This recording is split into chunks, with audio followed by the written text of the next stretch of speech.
Bryant v. Colvin. Sanderson.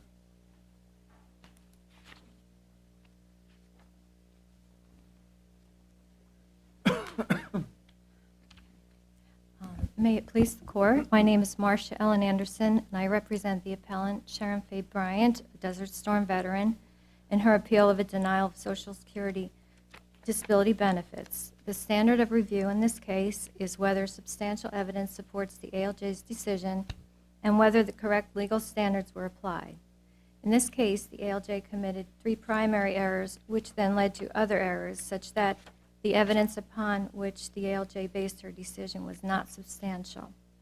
And the court below found the errors to all be harmless, with the exception of one which they did not say whether or not it was harmless. But the question becomes how many errors can be in a case before they cease being harmless. The primary one in this case was the failure by the ALJ to develop the medical record and obtain the VA records for this claimant, when there was evidence in the evidence before the judge that there were records at the VA, which would have been material to the case. The second thing, the ALJ failed to consider at all the impairment of severe depression, which was actually the primary impairment and the basis for one of her VA disability ratings. And thirdly, the ALJ had the ALJ obtain that missing evidence, which was referred to throughout the evidence before her, there would have been enough evidence for a finding of repeated episodes of decompensation, which would have enabled the claimant to be found disabled. Now, how could that be the case if these prior episodes were all occurred prior to the onset date in this petition? We can't consider that. Yes, you can, Your Honor. Tell me why. The duty of the commissioner is to fully develop the medical evidence, and the regulations state that this commissioner is supposed to go back at least 12 months prior to the alleged onset date, and even further if there's evidence suggesting that it would be necessary to go back further. In this case, the treating physician, psychiatrist, and one of the VA doctors that Ms. Bryant saw in 2008 referenced numerous hospitalizations for mental impairments, and she actually had 3 attempted suicides. She had 10 inpatient hospitalizations that were noted by the VA doctor, and all of this would have been relevant to her current condition when she applied for disability benefits. It was all prior to onset. Not all. She did have one hospitalization when she was feeling suicidal in 2007. But that just, again, triggered that need to go back and look and see when these hospitalizations actually took place. We don't know how remote in time they were. They could have been as recently as 2004 or a little bit before that. What is your burden? My burden? Burden. The claimant's burden, okay, in the Social Security sequential analysis, the claimant has the burden at steps 1 through 4 to prove disability. And then the burden shifts to the commissioner to find jobs that the claimant is still able to do. Right, no, but I'm asking with regard to this specific prior incidents. The claimant's burden is to provide evidence supporting disability. However, it's not solely up to the claimant to provide the evidence. It's up the commissioner has an affirmed duty to develop that evidence. And that's in the regulations that Yes. you're talking about, Judge Diaz? Yes, and it's in the regulations, yes, Your Honor, because, and this court has found that it's not enough to rely on the claimant to provide the evidence, that sometimes they aren't able to provide it all. And if there is evidence that the commissioner is aware of, they have the duty to go and develop. Well, that evidence might have gone to this, the severity of the claim, but again, I ask you again, how could evidence of decompensation prior to the onset date have established the disability claim here where you can't count those? Because it would, just as in Byrd, where the ALJ would not consider medical evidence after the date last insured. And this court found that he needed to go back and provide retrospective consideration of that evidence because it related back to the original impairment of the post-traumatic stress disorder. In this case, the post-traumatic stress disorder began in Desert Storm. That was one of her impairments. She later developed the severe depression, and then the bipolar, and then she got the VA ratings for those two impairments. But it was incumbent upon the commissioner to look at that other earlier evidence because it established the beginning of her mental impairments all the way up to the present and would have supported her credibility and her testimony at the hearing, which the ALJ, for various reasons, discounted. So you had to look back. I'm too Yes. having a little trouble with this not because to establish disability back then, but to boost her credibility with respect to disability now. Is that- Correct. And, Your Honor, can I get a water, please? Sure. There were some on your table. We're equal opportunity water dispensers. Oh, okay. You take your time. Yes, Your Honor. Yes, anytime the commissioner is faced with evidence that could possibly indicate disability, they're supposed to go and develop that evidence. Now, I did not represent the client or the claimant at the administrative level. And there was some question at the hearing as to whether evidence was lost or mislabeled, and I'm not really sure what happened to that evidence. But once it was before the ALJ, she knew that there were episodes of decompensation as evidenced by the repeated hospitalizations that were referenced in that evidence. In her decision, she made a factual finding that was not correct. She said Ms. Bryant had only 1 or 2 episodes of decompensation. And that right there was prejudicial to her case because had she found repeated, Ms. Bryant would have been found disabled under the affective disorders under paragraph C at the very least. Regardless of the onset date of those earlier? Correct, because those earlier episodes, they don't have to be right within the time period before the commissioner because it goes to the totality of the evidence. Well, but that's different than saying that automatically they are counted as events of decompensation. They are automatically counted under the For purposes of commissioner's, establishing disability Yes. or for purposes of considering the severity of? for both, Your Honor. Okay. So, And you find that in the regulations? yes, it's in the regulations. Would you like me to cite to that? Please. Yes. I have a lot of papers here. Episodes of decompensation are described in Appendix 1 to Subpart P of Part 404, Listing of Impairments, under 12.00, which is mental disorders. And in that, it states that, it actually defines episodes of decompensation. Exacerbations or temporary increases in symptoms or signs accompanied by a loss of adaptive functioning as manifested by difficulties in performing activities of daily living, maintaining social relationships, or maintaining concentration, persistence, or pace.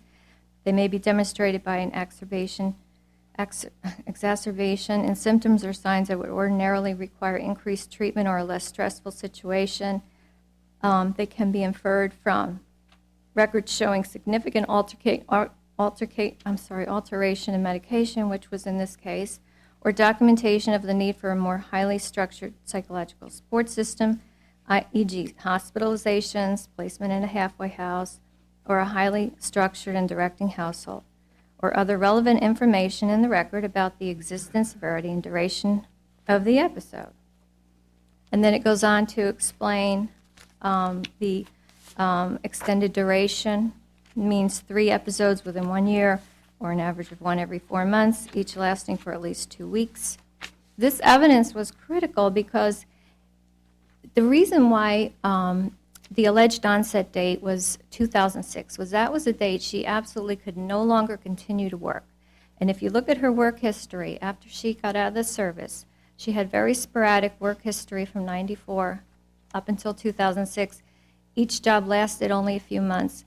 She was fired from virtually all of them because she could not maintain, could not be on the job.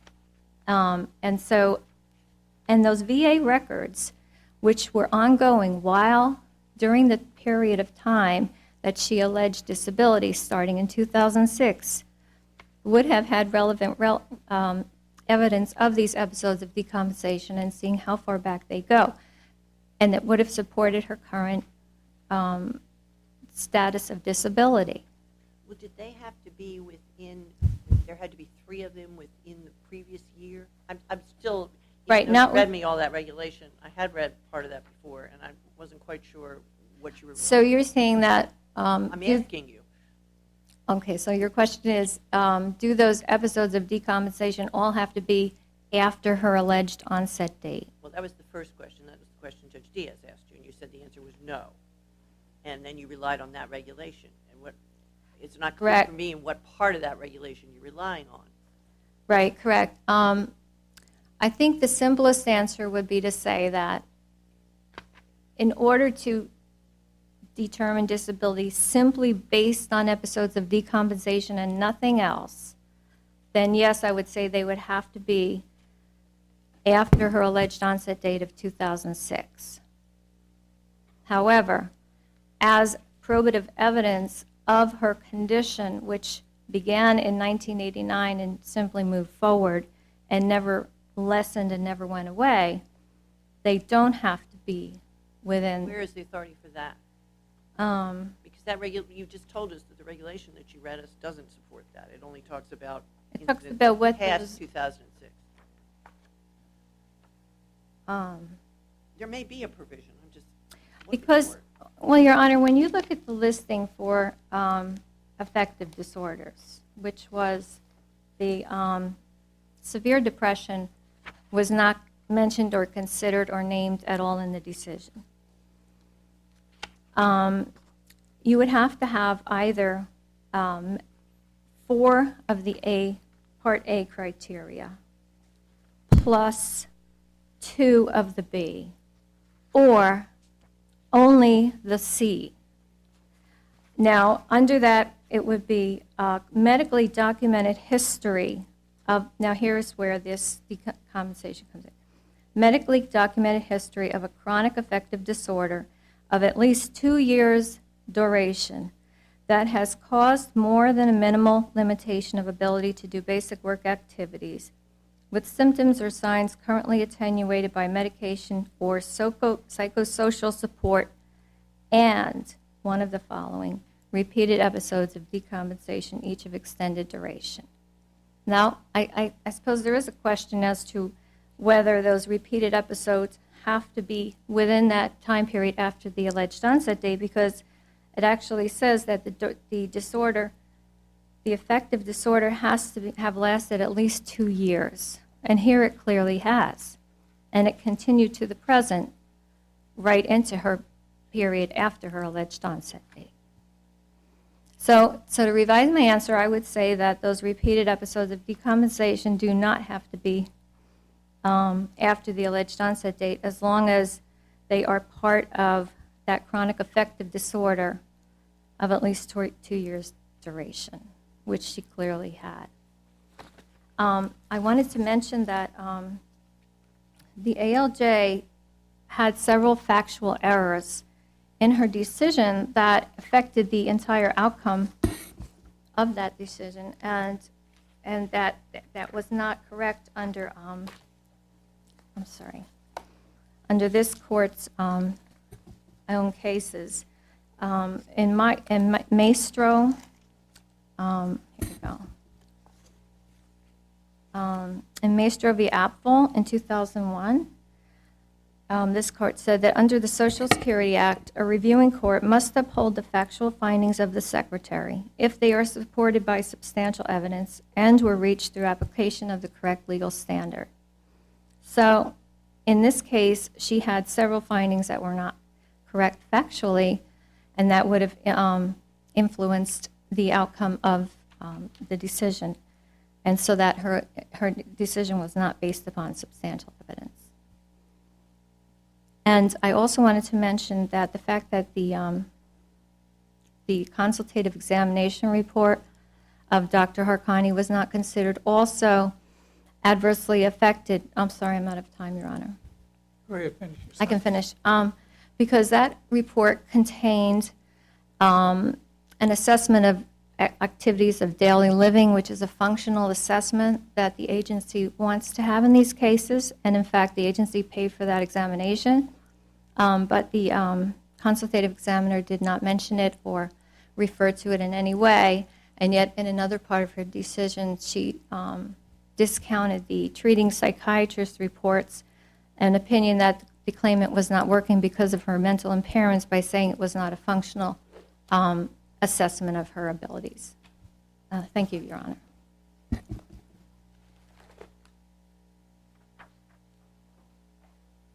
Mr. Mervis?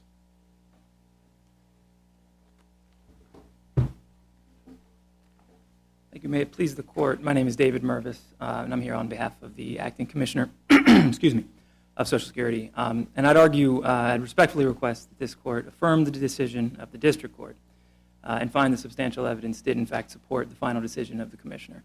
And there are three reasons, there's three things worthy of discussion, but I want to start with what this Court was discussing as far as the episodes of decompensation. As Your Honor, Judge Diaz pointed out, there is a question here. There are references in the record to hospitalizations that occurred prior to Ms. Bryant's alleged onset. And Ms. Bryant has contended that those episodes of, I shouldn't categorize them as episodes of decompensation. They're references to prior hospitalizations. Now, if those prior hospitalizations were in fact episodes of decompensation, that still would not satisfy the listings, because the listings are concerned with what Ms. Bryant's condition is from her alleged onset date forward. Would they be relevant? They could be, I would say, Your Honor, that they would be relevant, they could be relevant. In this case, the District Court pointed out that they would be of less relevance if they were remote in time. Oh, do we know that? Well, I would say, Your Honor, to that wasn't, I would submit, idle speculation on the part of the District Court. We don't know the exact dates.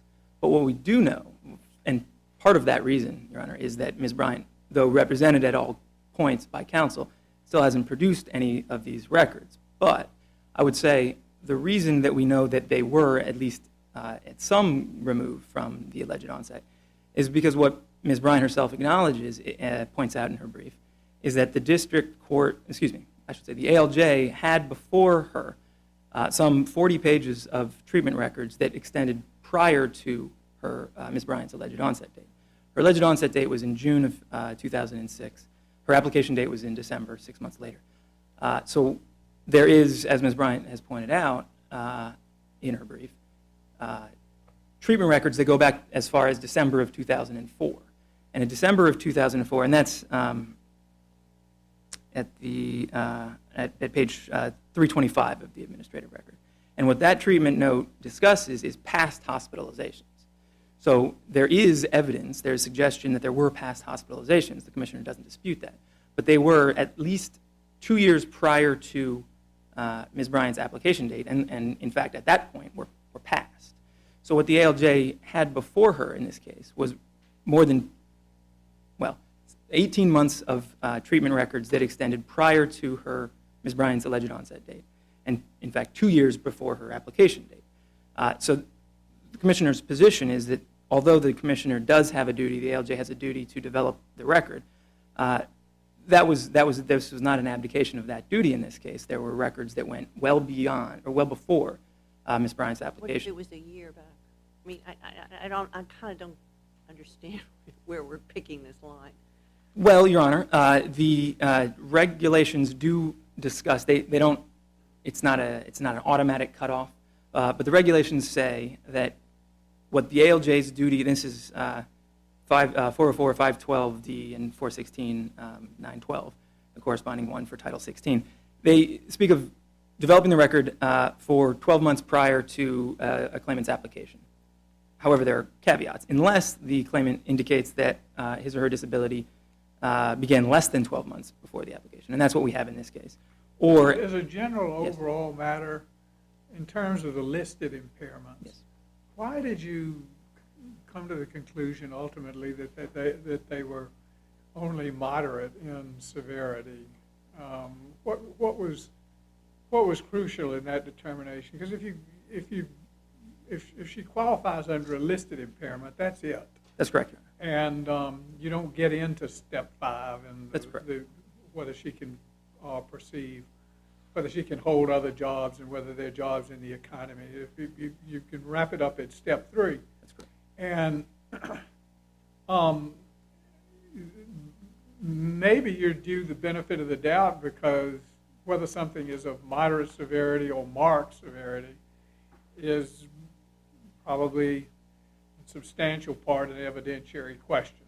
And the ALJ listened to the evidence on it. But why wouldn't she qualify under a marked severity standard given the fact that she can't hold down a job for more than a very short period of time, other than her family? She has a real aversion to being around people, and people made her paranoid, and it's this invariable distrust and fear, really. You read the record, this invariable fear of other people that makes it very difficult for her to hold down a job for any more than several months at a time. And what makes this, I realize it's an evidentiary question, and I defer to the ALJ for that reason, and also the ALJs deal with this problem day in and day out, and that their familiarity is more likely to ensure consistency of result than us sort of taking a single appeal on an episodic basis and say, well, this person is deserving, because we have to consider it in conjunction with many, many other cases and making sure that there's a basic consistency along the line. But why is this woman's impairment only moderate? I mean, just put it in layman's terms, she seemed in pretty bad shape. Well, Your Honor, I'd respond in the following way. Certainly this, as Your Honor pointed out, there's an evidentiary question, and the ALJ reviewed the evidence of record. But what I would say specifically is that the ALJ cited in what the district court said was an especially exhaustive and thoughtful review of the treatment notes from Dr. Dimitrova. I don't know if I'm pronouncing that correctly. Well, let's go to this treatment notes, because Yes. that was the question dovetailing with what Judge Wilkinson said, because in his notes, he also talks about moderate, but there are 5 categories there. There's none, minimal, mild, moderate, severe. So moderate is the second highest, whereas in the ALJ standard, there are only 4 categories: none, minimal, none, mild, moderate, marked, and extreme. So moderate's in a different place in the ALJ standard, so I'm not sure you can, since it was the second highest in his, and in the middle in hers, the word moderate. That is true as far as the word moderate. I take Your Honor's point. That is certainly true. Well, but you just started out saying that you relied on what the doctor said. Well, I think that I would stand by that, Your Honor, for the following reasons.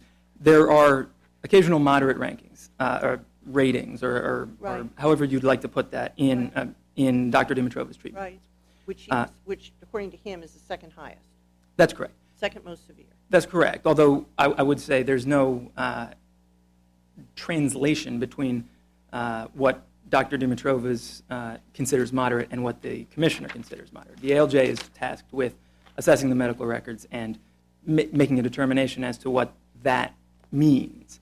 It's not because the term, as Your Honor points out, because the scale is different, there's not an easy comparison between the two, and to say that this is moderate, but that's the second highest, so that necessarily means marked, would not be, I would say, the appropriate translation.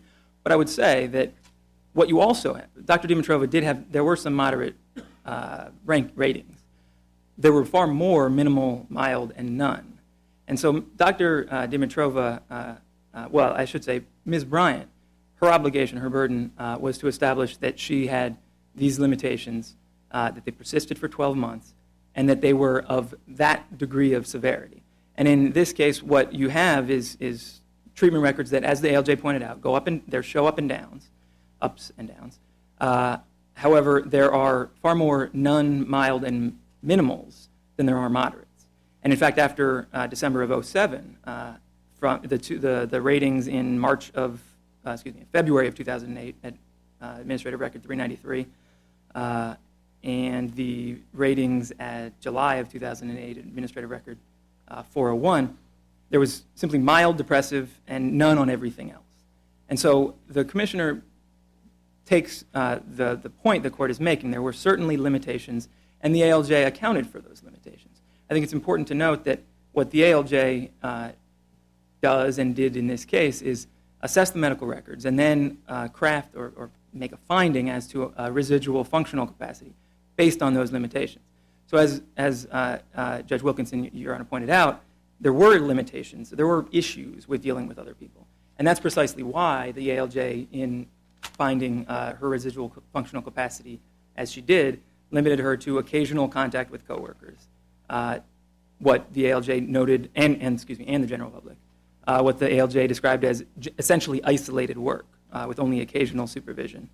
Other limitations as well. But I think it's important to point out that it's not a simple off-on switch, work or not work. There's work with this specific residual functional capacity, taking into account Ms. Bryant's specific impairments and the limitations that were caused by those impairments.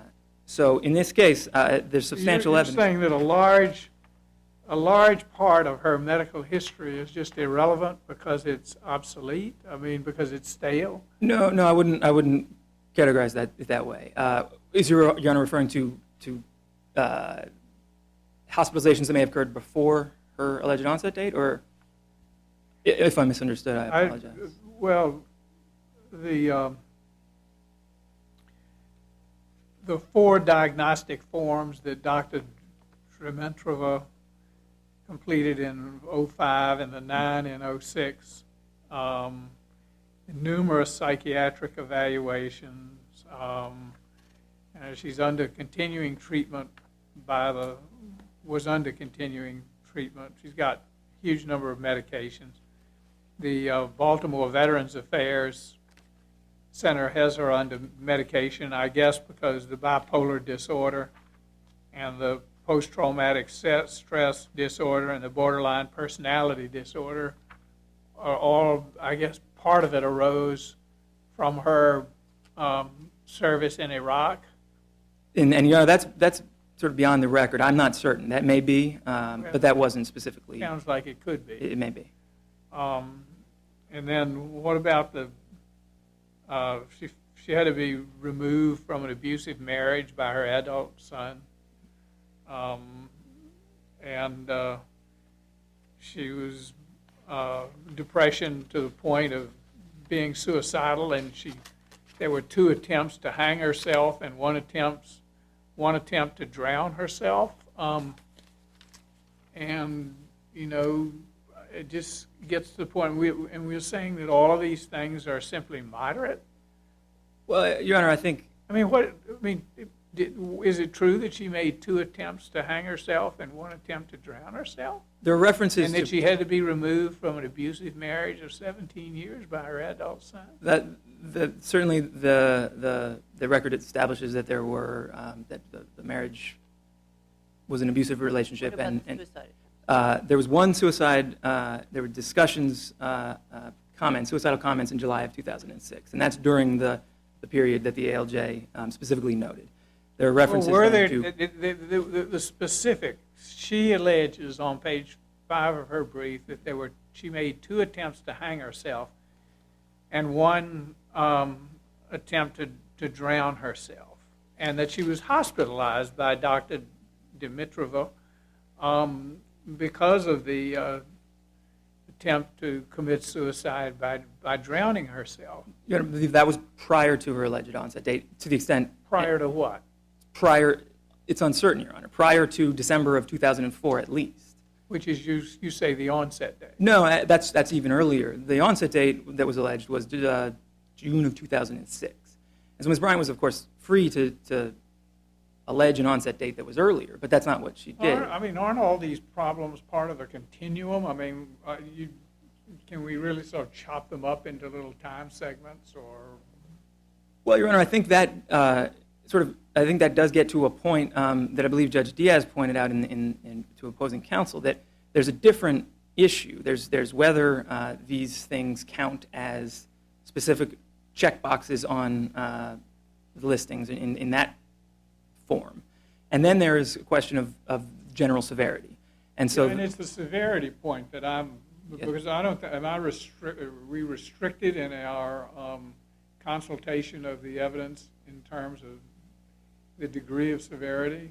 No, Your Honor, but I would say that the evidence that the ALJ had before her that ran during the relevant period, during the alleged onset date through the ALJ's decision, paints a very different picture than the one that Your Honor is pointing. Why do you say? I've mentioned some factors that give me concern about her being in a state of marked disability rather than simply moderate severity. And why do you say it's all just moderate? Well, again, Your Honor, I'd point to the ALJ's assessment, of course, the state agency consultants who reviewed the records that existed at that time. That would be Dr. Peterson and Dr. Sokas. Both reviewed, they conducted their reviews at different times, but the records that were available to them at that point in time, in March of 2007 and June of 2007. And they both concluded that Ms. Bryant had moderate limitations and not marked limitations. Your Honor is certainly correct that there were issues in this case, as I've said, that there were limitations and that Ms. Bryant suffered from a number of... But my problem is I don't have a sufficient universe of these cases, and a lot of some of the things that are pointed to are distressingly very commonplace among the population, and so you don't want the award of benefits to be random or capricious, and the administrative process is probably the best hedge against that. So I understand the substantial evidence question, I understand the expertise question, I understand the consistency thing, and all of those are advantages that the administrative process brings to the determination, and I grant you those. But, you know, there's another part of me, just as a layperson, which in a way I am here because it's a heavily medical case, that just seems to me that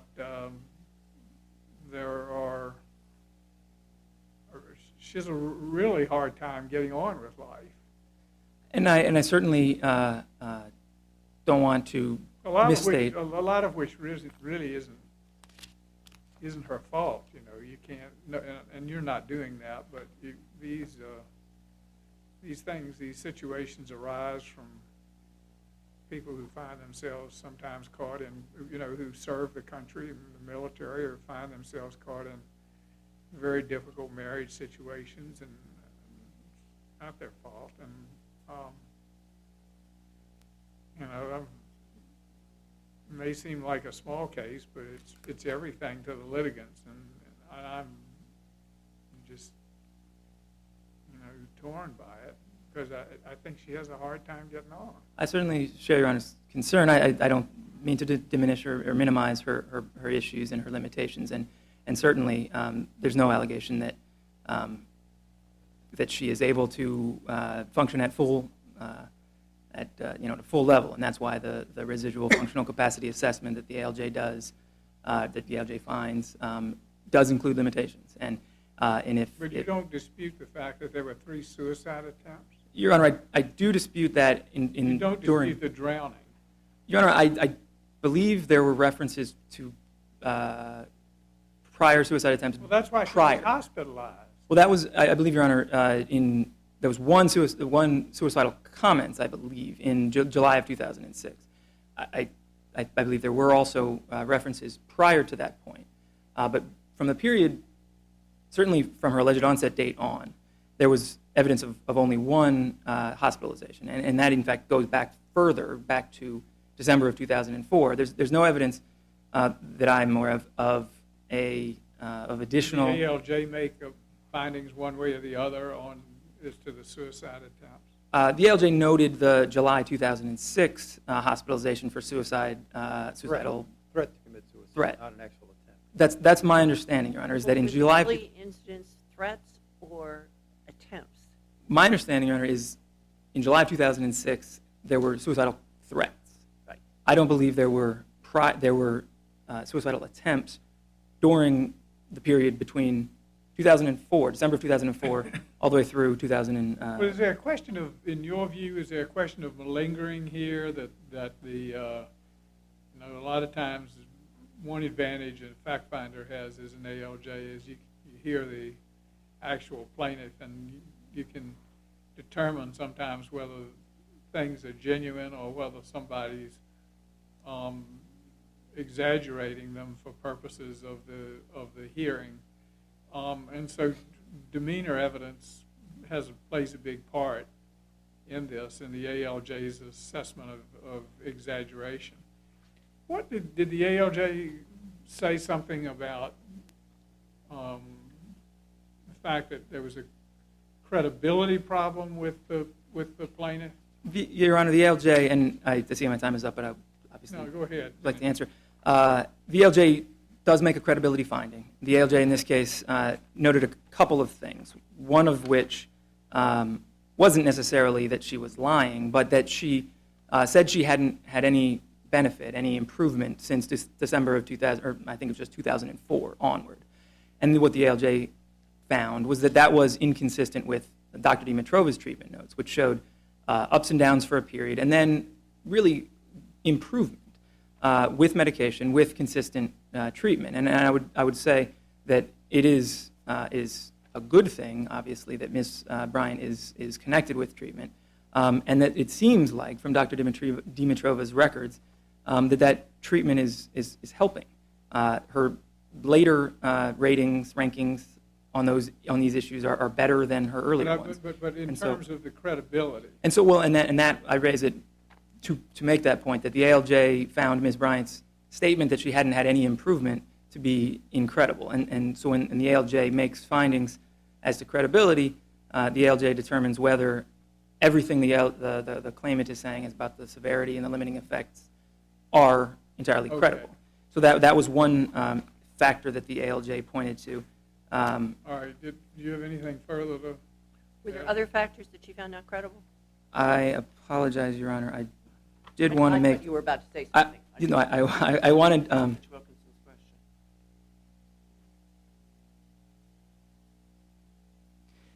I did note, or I would note, there was an issue that the ALJ pointed out as far as alcohol use.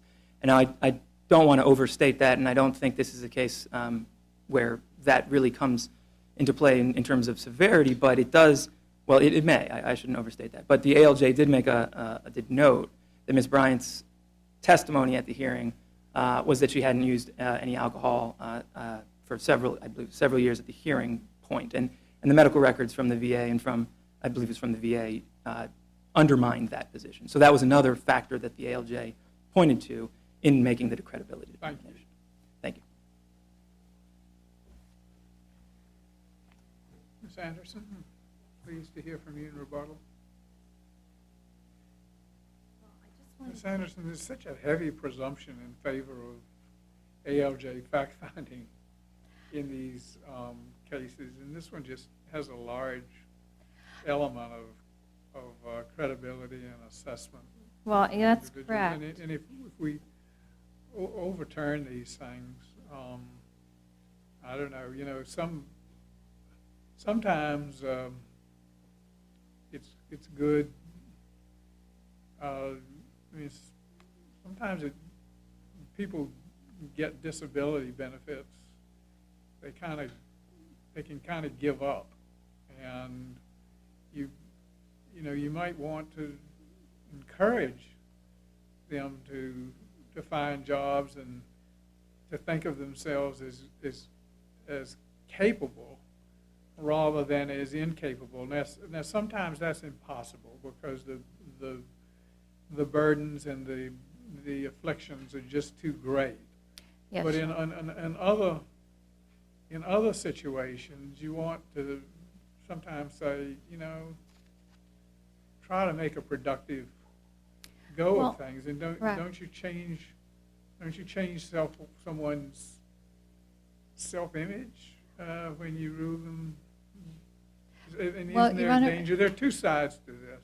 Well, it's a case-by-case assessment of every individual who files for benefits. Some people are able to move on and other people are not. And in this case, she was not able to move on. I wanted to point out that the 5-scale rating, you were exactly correct. Moderate in Dr. Dimitrova's scale would equate to marked. And that's significant because, and that's supported by her global assessment of functioning scores, which the highest she found was 50. A 50 is a serious symptom, suicidal ideation, serious impairment in social, occupational, or school functioning, no friends, unable to keep a job. By 2008, the VA noted that it had gone down to 45, which is no friends, again, serious, suicidal, and so on. So Dr. Dimitrova's findings, I believe, were misconstrued, and I know it's not your role to reweigh the evidence, but she misconstrued them moderate as saying that they were, meaning that moderate in the measure of the commissioner rather than marked. The commissioner has a standard of marked. We do not define marked by a specific number of daily activities of daily living in which your functioning is impaired and so on. You may have a marked limitation when several activities or functions are impaired, or even when only one is impaired.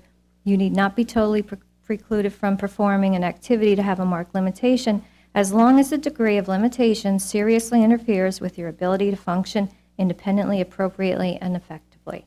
The term marked does not imply that you must be confined to bed, hospitalized, or in a nursing home. But what about the fact that in the more recent notes, though, there's no dispute about this, that the ultimate conclusions of the doctor were that your client's symptoms were minimal and or none. I mean, there's no debating that, no misconstruing that. And if there's a conflict in the evidence, back to Judge Wilkinson's point, how are we now to reweigh that evidence and overturn the ALJ on that conflict?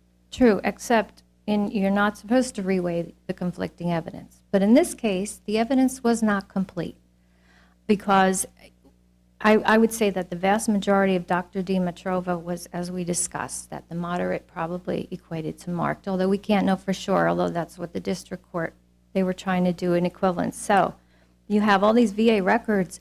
We know she had a 30% disability rating for severe depression, the impairment the ALJ never discussed, in 2007. Then she had a 2008 rating of 40% for bipolar disorder. Under the VA formula, that means she was 60% totally, 60% disabled. Those records were ongoing at the same time as the period of time of after the alleged onset date. They were at the very same time, and the records from the VA in 2008 showed that she was having a decline in her condition because of her gap of 45. The course of treatments represent all kinds of up and downs, and they're Adjustments of medication. yeah, they're yes. peaks and valleys, and Yes, but at no time, Your Honor, was she ever functioning normally, even though she may have had some improvement. What about the periods of improvement, some of which have been quite recent? She had some periods of improvement, but that's relative to the overall picture. That's not improvement as to say now she is normal and doing great. Test? I mean, that's where your opposing counsel said that is taken into account when assessing residual functional capacity. Someone may not be in optimal shape, but he or she can do some. But they still have to be able to do some work. Right, And and that was a finding. I do not believe that the ALJ's findings were supported by substantial evidence in regard to finding that she only had moderate. I believe the evidence overwhelmingly shows that she had marked limitations. A lot of times, we listen to cases and say, you know, maybe if this were the first instance, we would have ruled in your favor, but that standard of review it's a hard one to Correct. overcome, you know that. I do know that, Your Honor, but the missing evidence is the key here, because the ALJ made factual findings that were not correct. This court's duty is to review the factual findings, and in reviewing those Well, I thought factual that- findings, see The whether, ALJ was pretty careful. well, her findings were incorrect. She said that, The magistrate judge allude to the care that the ALJ. yes, she did, Your Honor. However, the ALJ said that her 30% VA disability was for PTSD, and it was not. She didn't mention You know, the, these are long and complicated medical records, and Yes, Your Honor. There's always additional evidence. but of there was a some- specter here, Your Honor, of those missing records with those repeated inpatient hospitalizations and all those things that, from the VA, they were hovering in the background. They should have been located. We thank you so much. Thank you, Your Honor. We'll adjourn court and come down and greet counsel. This honorable court stands adjourned until tomorrow morning at 9:30. God save the United States.